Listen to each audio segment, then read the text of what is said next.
అహంకారపూరితమైన వ్యక్తిత్వం ఉన్న ఇద్దరు వ్యక్తులు ఏ కోసాన కూడా కలవలేరు. ఒకవేళ కలిసినా కలిసి కట్టుగా ఉండలేరు. ఇప్పుడు అదే అమెరికా ఇరాన్ మధ్య జరిగింది. కొంతకాలం ఈ రెండు దేశాల మధ్య యుద్ధం జరుగుతోంది. అసలు ఇరాన్ మీద అమెరికా ఎందుకు యుద్ధం చేస్తోంది, ఈ స్థాయిలో ఎందుకు దాడులకు పాల్పడుతోంది అనే ప్రశ్నలకు ఇప్పటికీ సమాధానం లేదు. ఇరాన్ కూడా గల్ఫ్ దేశాల మీద ఎందుకు యుద్ధం చేస్తోంది, ఉగ్రవాద మూలాలు ఉన్న వ్యక్తులకు ఎందుకు కాపలాగా ఉంటోంది అనే ప్రశ్నలకు సమాధానం దొరికే పరిస్థితి లేకుండా పోయింది. అమెరికా దాడులు చేస్తున్నా సరే ఇరాన్ తగ్గడం లేదు. ఇజ్రాయెల్ భయోత్పాతం సృష్టిస్తున్నప్పటికీ ఇరాన్ వెనకడుగు వేయడం లేదు. ఈ రెండు దేశాలను సమర్థవంతంగా ఎదుర్కొంటూనే గల్ఫ్ దేశాల మీద దాడులు చేస్తోంది ఇరాన్. అంతేకాదు ప్రపంచ ఆయిల్ ట్రేడ్ కు అత్యంత కీలకమైన హార్మూజ్ జల సంధిని మూసివేసింది. దీంతో యావత్ ప్రపంచం ఇబ్బంది పడడం మొదలైంది. గ్యాస్ సరఫరా లేదు, క్రూడ్ ఆయిల్ అయిపోయింది. పాకిస్తాన్ మధ్యవర్తిత్వం చేసింది, సీజ్ ఫైర్ కొప్పించింది. అయినప్పటికీ ఇజ్రాయెల్ తగ్గలేదు. ఏవో సాకులు చూపి లెబనాన్ మీద దాడులు చేసింది.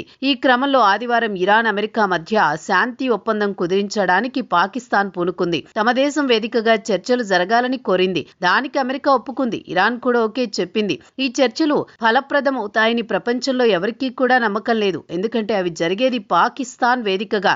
పాకిస్తాన్ ఎలాంటి దేశమో అందరికీ తెలుసు. అప్పుడు అక్కడ జరిగే చర్చలు విజయవంతమవుతాయని ఎవరికీ నమ్మకం లేదు. ఇక ఇప్పుడు చర్చలు విఫలమయ్యాయి కాబట్టి ఇరాన్ తగ్గదు. గల్ఫ్ దేశాల మీద దాడులను తీవ్రతరం చేస్తుంది. ఆయిల్ రిఫైనరీలు, విమానాశ్రయాలను లక్ష్యంగా చేసుకుని దాడులు చేస్తుంది. అమెరికా ఇజ్రాయెల్ దాడులను మరింత తీవ్రతరం చేస్తాయి. ఇరాన్ ఆర్థిక మూలాలు దెబ్బకొడతాయి. ఇరాన్ దేశానికి కాసులు తెప్పించే క్రూడాయిల్ వ్యవస్థల మీద దాడులు చేస్తాయి. ఒకవేళ ఇరాన్ గనక యుద్ధంలో మరో స్థాయికి తీసుకువెళ్లాలనుకుంటే హార్మూజ్ జలసంధిని శాశ్వతంగా మూసివేసే అవకాశం ఉంటుంది. అప్పుడు ప్రపంచం మొత్తం నరకం చూడాలి. అదే జరిగితే ధరలు పెరుగుతాయి. యావత్ ప్రపంచం అల్లకల్లోలమవుతుంది. పరిస్థితులు ఇక్కడ దాకా దారితీస్తాయా?